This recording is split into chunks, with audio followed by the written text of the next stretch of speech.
Dark Eater Midir, the last of the everlasting dragons, tasked with battling the abyss forever until he is put to rest. What is there to say? As the final dragon in a series known for epic dragon bosses such as Calamite in Dark Souls 1 and Sin in Dark Souls 2, it comes as no surprise that the third and final installment of Dark Souls includes a dragon fight in the final DLC, the Ringed City.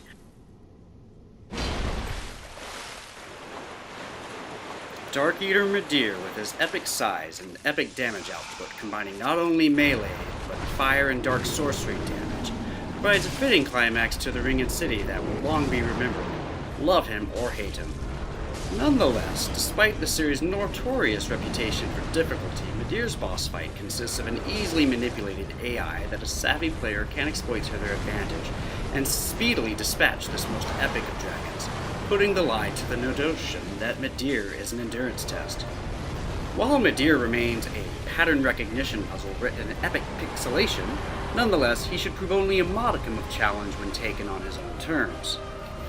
The primary and most crucial requirement for success demands the player understand that Midir's designers at FromSoft expect the player to fight the dragon head-on, unlike Calamite and Sin, whom the player should attack from the sides, and with great success. Thus, attacks on the head will always deal double damage compared to attacks elsewhere, while nearly all moves to attack the dragon from the flanks or tail will result in punishment by Midir that will prove quickly fatal, because all of his attack patterns are designed to punish evasive tactics that do not involve standing directly in front of him. Taken as a whole, these design choices compel players to assault the dragon's fearsome maw head-on, which, after enough punishment, will result in Midir's epic collapse, allowing for an epic coup de grace, with the Dark Eater, the last of dragons, put to rest alongside the Age of Fire.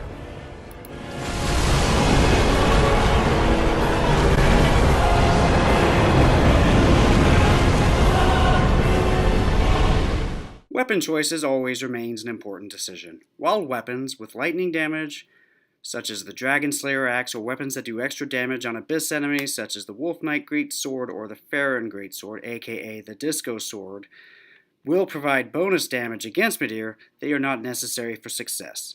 People can and do beat Midir to death with broken swords and bare fists, but there's no reason to make it more challenging than necessary on your first attempt.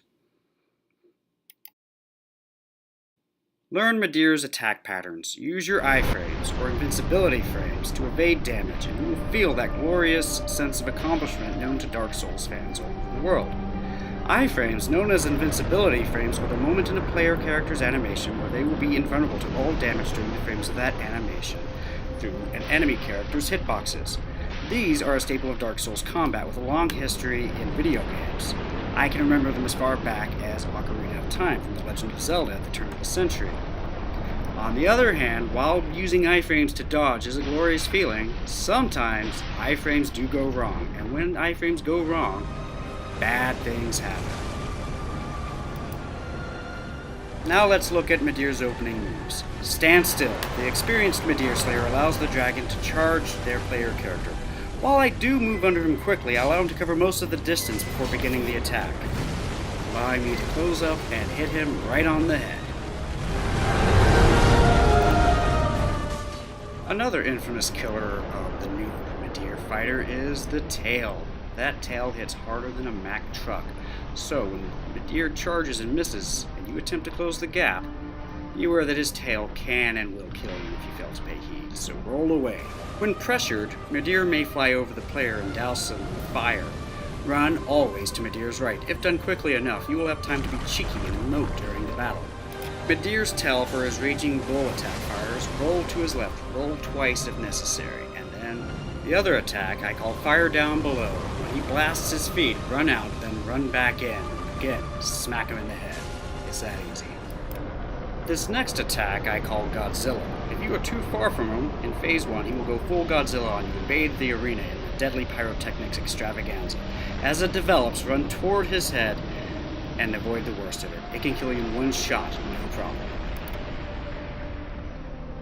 If you've managed this, when you do enough damage to his health bar, Phase 2 will trigger. The bombast of the score will kick up a few clips, as highly damaging dark energy bursts from the wounded beast. His attacks will remain the same except for two, both spectacular in their own way, but one much more deadly than the other. The first attack will be a swarm of pursuers that will do exactly that, but can be dodged with clever moves and rolling. It's the distraction they provide Midir to strike you that will prove the greater threat. The next attack, the Phase 2 Shin Godzilla, most often triggers when the player finds himself too far from Midir. No matter what triggers it, you should attempt to close the gap with Midir as fast as you can and aim for his left. Being caught stationary on his right there, I suffer a innate fatality except for a spell that prevents one death per cast saves the day, allowing me to recover.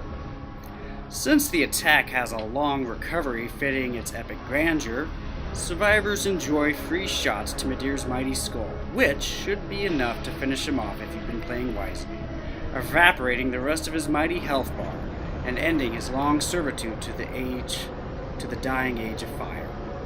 And if I can do it, you can do it, so good luck.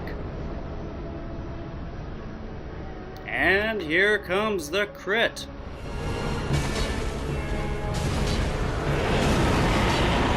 Wait for it. Explosion.